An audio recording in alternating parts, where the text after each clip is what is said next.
Good morning and welcome to the last English lesson of the week for Year 4. Our learning intention this morning is to be able to reason a character's actions. We're going to be getting you to offer advice to Vajak and his family from an outsider's point of view and be able to explain why you think that. But first of all, what we're going to do is we're going to read chapter 3 together. So what I want you to do, if you're in school, you need to grab hold of your copy of Vajak Paul and open it to chapter 3. If you're at home, you need to open up the PDF version of chapter 3, which is either on the school website or on Microsoft Teams for you. And when you've done that, I'd like you to press pause. And when you're ready, press play. While we read, I do want you to think about whether you think that the family of cats should leave the house or not. What do you think about it? Okay, as I say, press pause and press play when you're ready. Okay, so at the end of chapter 2, the elder Paul, the head of the family, has called a family conference in the sitting room, in the lounge of the Contessa's house. We'll carry on then on chapter 3. Family Council is now in session, declared the elder Paul above the hubbub in the front room. Mother, father, and Aunt Junie were whispering to one another, huddled together on a rug so old it had lost its pattern and faded away. Julius and Jasmine were sitting behind them, nodding seriously as if they were grown-ups too. Jay, Jethro, and Jerome were fighting over the toy mouse, trying to push each other into the flames of the antique fireplace. At the elder Paul's words, they all settled down. Vajak was sitting quietly on his own at the back, but his mind was burning. This was his first family council. From the Contessa's red velvet armchair, where he stood, the elder Paul began to speak. The family tales tell us that when our ancestor Jalal came out of Mesopotamia, he wandered the earth for many years before finding a home with the Contessa. Generations of Pauls have lived in this house since Jalal's time, but those days may be coming to an end. I believe the Contessa is dead. The older cats gasped. They shot strange looks at one another and shook their heads. A log crackled loudly in the fireplace. The elder Paul waited until it was quiet again to carry on. She has seldom left her room of late, only to feed us and tend the fire. Our youngest litter, Vajak, Jay, Jethro, and Jerome, have hardly seen her. They barely even know what she looks like. She would only let that happen if she was ill, very ill. And now this gentleman, what we saw today confirms my fears. The Contessa is gone. Yes, she's probably gone somewhere, said Father. I'm sure she'll be back, and in the meantime, her gentleman friend is looking after us. He is not her friend, said the elder Paul. I remember him. He came to this house years ago, before any of you were born. He and the Contessa had a terrible argument. He wanted to take us away, but she wouldn't let him. She threw him out in the end, shouting and screaming. It was silent for a moment. Vajak saw Father's eyes glint green in the dark. There was no light in the room, but the crackling, flickering fire. This is absurd, said Aunt Junie. She licked her plump paws confidently. We're purebred Mesopotamian blues, the noblest of cats. Nothing bad can happen to us. It's silly to alarm the kittens like this, tutted Mother. They're too young and impressionable to understand anything so serious. They'll go and have nightmares now. You see if they don't. That's right. Father arched his back and stood up. I don't understand the problem. The gentleman is feeding us better than the Contessa ever did. But why is he being so nice to us? Said the elder Paul. Fancy food? Presents? It's too good to be true. And what about those black cats who gave Vajak a scare? We all know about Vajak and his tales, declared Father. No, I see nothing to worry about. I don't believe in those cats. I don't believe the Contessa is dead. And I don't believe that this is the same gentleman the elder Paul remembers. He must be getting confused in his old age." There was a murmur of agreement around the room. Varjak couldn't stop himself. He had to speak. "I saw the men carry something away," he said. "It could have been the Contessa's body." "Varjak," hissed Mother, "that really is too revolting." She turned to the elder Paul. "You see what you've done?" "But it's true," said Varjak, "and so are the cats. There." "Shut up, you stupid insect," snarled Julius. "We're the only cats in the Contessa's house, and this is grown-up business, not kitten make-believe." Everyone started to shout at once. The flames roared louder and higher in the fireplace. "Listen to me," demanded the elder Paul, struggling to regain control. "We need to make a plan. If things change in this house, we will have to go outside." "Elder Paul," cried Mother, "what can you be thinking of? Everyone knows the world outside is full of monsters. At least here we're safe from dogs." "But we don't even know what dogs are," said the elder Paul. "This house is the only world we know." "This house is the only house we need," said Aunt Junie. "The Contessa is fine. Everything will go on as before."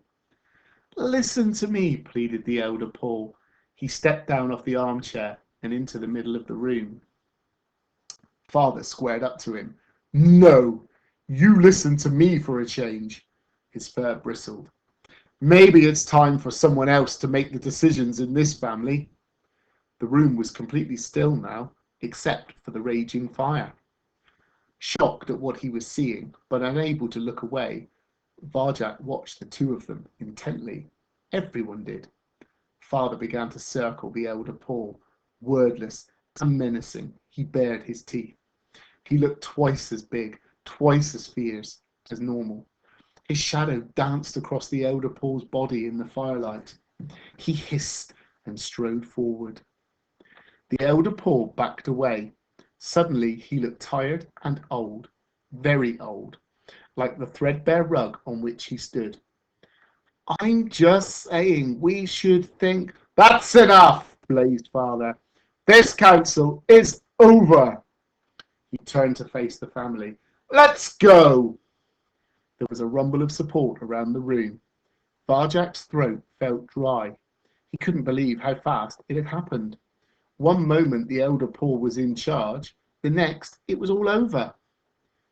"Purebred Mesopotamian blues," croaked the elder Paul. "The family of Jalal. Is this what we've sunk to?" "The council," spat Father, "is over." Okay, so that's the end of the third chapter, quite a dramatic chapter. And what I want you to do, just think really carefully, what's actually just happened in this chapter? What's the significance of it? Why is it important? I'm going to press the button now, pause, and what I want you to do is to think really carefully. You've got 2 minutes, and then we're going to come back together. So what is the importance of what we've just read? Why is it really important to this family of cats? Press pause now. Okay, well, it's a really important part of the story because up to this point, the elder Paul had been the sort of father figure of the household. He'd been the leader of the family. But what we've just seen, what we've just witnessed, is the handing over of power, really, or seizing of power by Father. He has taken over control of the family from the elder Paul, and that's why this is quite important, because the elder Paul, I think, would have had the same sort of ideas as Varjak about what to do, but Father quite clearly does not. He has his own ideas.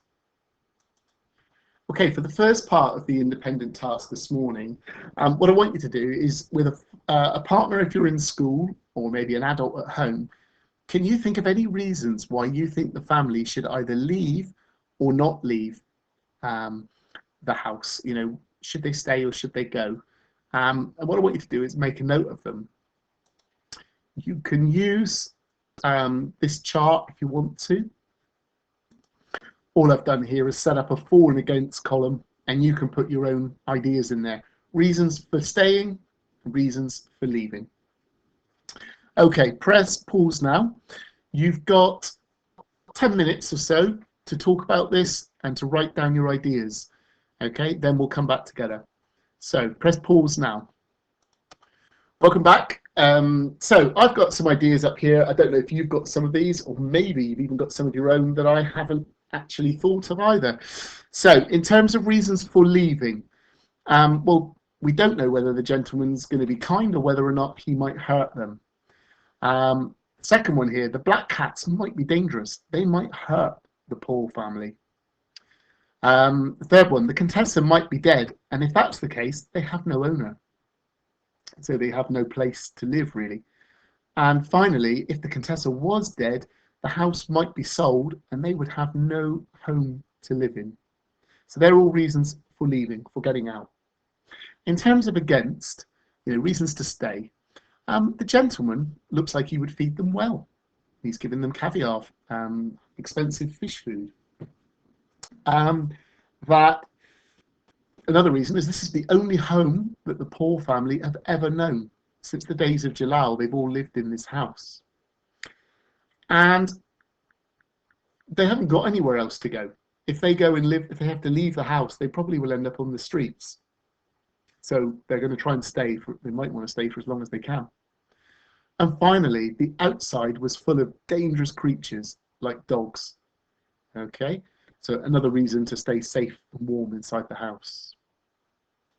Okay, so what I want to move on and look at now, excuse me, is a waggle that I've put together.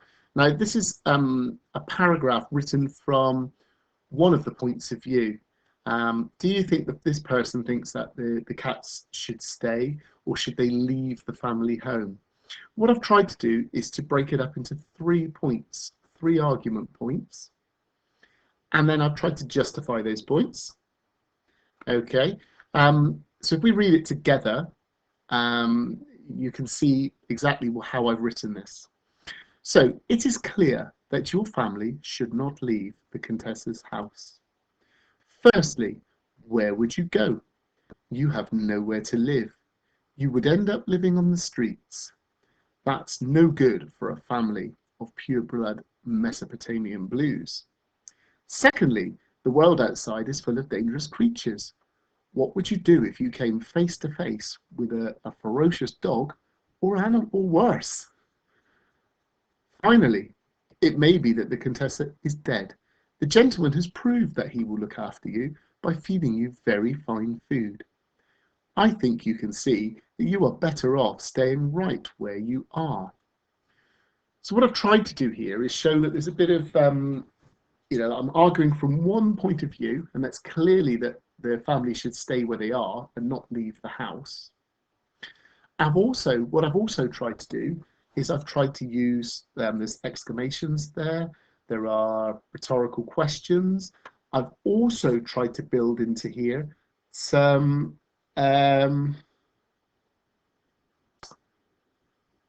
frontal adverbial phrases, and you can see clearly, firstly, comma, secondly, comma, finally, comma. So you can see that I've tried to add in these frontal adverbial phrases there. I've used ellipses again, and quite clearly I've tried to write persuasively from one point of view. Now, your job this morning, for the final part of this morning's lesson, I want you to write a persuasive paragraph telling the cats what you think that they should do. Now, I'm asking them to please use the following: paragraphs, rhetorical questions, exclamations. You could use informal language if you wanted to, but definitely I want to see frontal adverbial phrases to mark your paragraphs. I only want you to try and use 3 argument points. You can argue for or against. The choice is yours, so you can decide which way you want to argue. And what I want to try and do is for you to, say to use at least 3 argument points. Some of you might be able to use more. Okay, it depends on how you go for time. I'm going to say for this, probably you've got about 20 to 25 minutes to do this. And when you're finished, I'd like you to come back and press play. But for now, press pause. You will be able to leave this up on the screen, and you can just be checking. You can see then exactly what you should be using in your writing. So press pause now and start to write. Okay, I hope your writing has gone well this morning. What I want you to do, a bit like yesterday and the day before, I want you to look back at your writing. Can you check that you've used all of the Year 4 writing objectives that we targeted at the beginning? And don't forget, I want to see a picture of your writing, okay? So once you've checked it, once you've worked with either a partner or an adult to check that you've used everything, why not take a picture? Why not send it in to me? Those of you who are at school, Miss Roden will look at it, and we'll be just making sure that you've managed to achieve your success criteria in this lesson. Have a lovely weekend. I hope you've enjoyed the first 3 chapters of Varjak, Paul. It gets even more exciting yet. And I'll see you on Monday. Thanks a lot then. Goodbye.